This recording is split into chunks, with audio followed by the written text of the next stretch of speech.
Tratamento. Eu posso até falar alguma coisa sobre tratamento da depressão, porque no meu caso, claro que cada caso é um caso. É verdade. Né? Eu conheço pessoas que somente com a terapia conseguiram qualidade de vida. No meu caso, eu precisei da terapia e do medicamento. Mas eu gostaria que você falasse um pouco sobre tratamento. O que fazer quando se descobre que tem a depressão?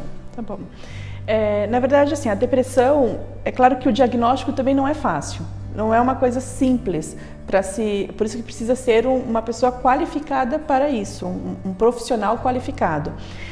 A gente sempre fala que o tratamento da depressão, ela tem que ser em conjunto, porque são multiprofissionais. Não adianta eu falar para você, às vezes tem tratamento que só com a psicoterapia mesmo.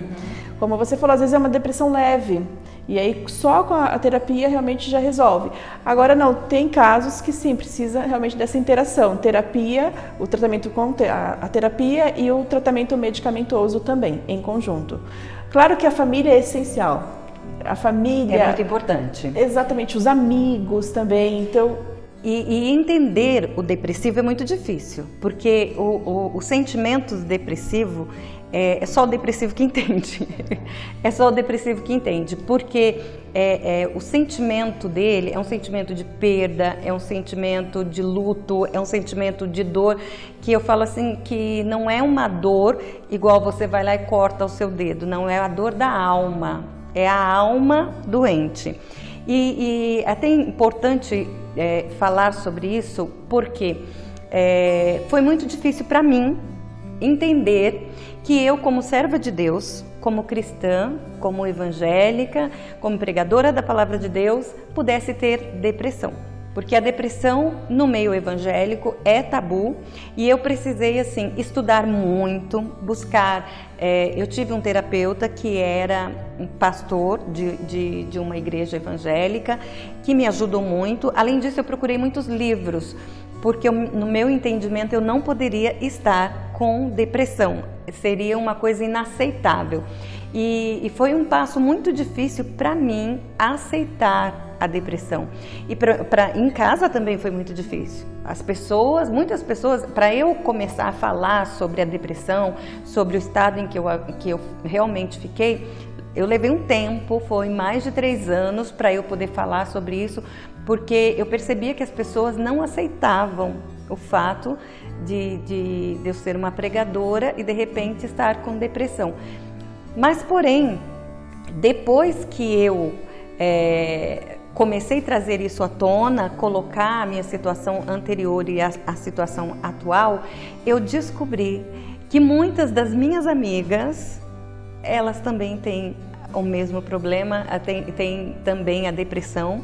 Inclusive, eu tenho uma amiga que um dia ela me disse assim: poxa vida, você só faltou me medicar, porque até o remédio que você disse que você estava tomando, ao consultar um psiquiatra, foi o remédio que eu comecei a tomar e foi diagnosticado exatamente, porque quando ela falava para mim dos sintomas dela, eu me identificava com aqueles sintomas. E aí, o meu primeiro conselho para ela foi: procura um profissional. Não se automedica, não procura um profissional, porque você precisa de ajuda. Sozinha você não vai conseguir. O depressivo, ele não levanta da cama, não é porque ele tem preguiça. Ele não levanta porque ele não consegue. Você pode falar disso melhor do que eu, né? Sim, e é importante falar também, porque assim, a gente sempre atribui ao depressivo aquele que está na cama. Mas nem sempre. Uhum. Então, por isso que é importante buscar ajuda. Se você está passando por essa situação, busque ajuda. É a melhor forma. Se eu pudesse falar para você, a melhor forma do tratamento é essa: buscar ajuda. Lembrando que nas últimas pesquisas, a cada 40 segundos morre uma pessoa, se suicida uma pessoa no mundo.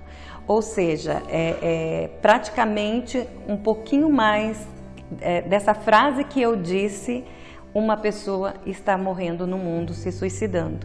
E a depressão está, sim, muito ligada ao suicídio, né? Totalmente ligada. Geralmente, quando a pessoa chega nesse ponto de se suicidar, é porque ela perdeu mesmo toda a motivação de vida, a esperança, a vontade de viver. Eu não tentei suicídio, mas eu não tinha vontade de viver. Eu dizia assim para Deus, eu quero dormir e eu não quero acordar mais. Porque não é que eu queria morrer, mas eu queria me livrar da dor. E a maneira que eu achava que era possível me livrar da dor era morrendo. Então, e para minha família entender isso, foi muito difícil. Foi muito difícil. Então eles precisaram ir conversar com o psiquiatra, conversar com a psicóloga, porque chegou uma situação em que eles não sabiam lidar com a situação. E o meu sofrimento já não era mais meu, era tão meu quanto deles. E aquilo, eu tive medo que eles adoecessem também comigo. Às vezes a depressão também pode vir de um sintoma físico. Por exemplo, um câncer. A pessoa, de repente, descobre aquele diagnóstico e aí ela não aguenta realmente. Ela tem um estresse emocional. Exatamente, muito grande, então né? Pode desencadear. Então, para a gente entender que realmente não é um fator único. Se a gente for falar de causas, de tratamento, então é importante sim buscar ajuda, porque o profissional ele está realmente qualificado para ajudar essa pessoa nessa condição. E uma coisa que é muito importante é a depressão pós-parto, porque assim, para mim, como pessoa, é inaceitável, por exemplo, uma mãe que joga o seu bebê lá do andar tal porque ela estava com depressão. Porque eu tive depressão pós-parto e a minha depressão pós-parto foi tão séria porque eu tive um período em que eu fiquei na cama, eu foi atingido meu nervo ciático com uma agulha, uma injeção, e eu fiquei paralisada em cima de uma cama, eu não podia cuidar dos meus filhos. Então assim, eu estava num pós-parto e esse estado emocional que me deixou, não me fazia querer ir contra a vida dos meus filhos ou de quem quer que seja, mas me deixou sim no fundo do poço. Como depois eu voltei a andar, eu me recuperei, eu vivi uma experiência com Deus, aquilo me fez voltar a viver. Porém a depressão continuou ali e eu não tratei. Então, o que é muito importante, deve-se levar muito a sério. Eu vejo assim, a pessoa chegar num extremo de jogar o filho, eu até vejo que aí tem, não sei se esse é o seu ponto de vista também, mas como médica e como serva de Deus, você pode até dizer isso melhor. Que aí eu já vejo que tem uma interferência maligna também junto. Isso procede ou não? Não. A gente, na verdade, quando a gente fala em termos profissionais, claro que uma gestante, ela tem realmente um desequilíbrio hormonal, né? Então, realmente isso pode desencadear, isso não quer dizer que são todas as mães. E a gente pode falar também tanto da parte da gravidez, né? Enquanto no pós-parto é isso, tanto enquanto a mãe está realmente gerando ali realmente aquela criança e também depois. E pode ser que sejam outros sintomas. A gente está falando também dessa parte que também a gente atribui muito à ideação suicida também. Que não deixa, a gente não pode também não atrelar a isso.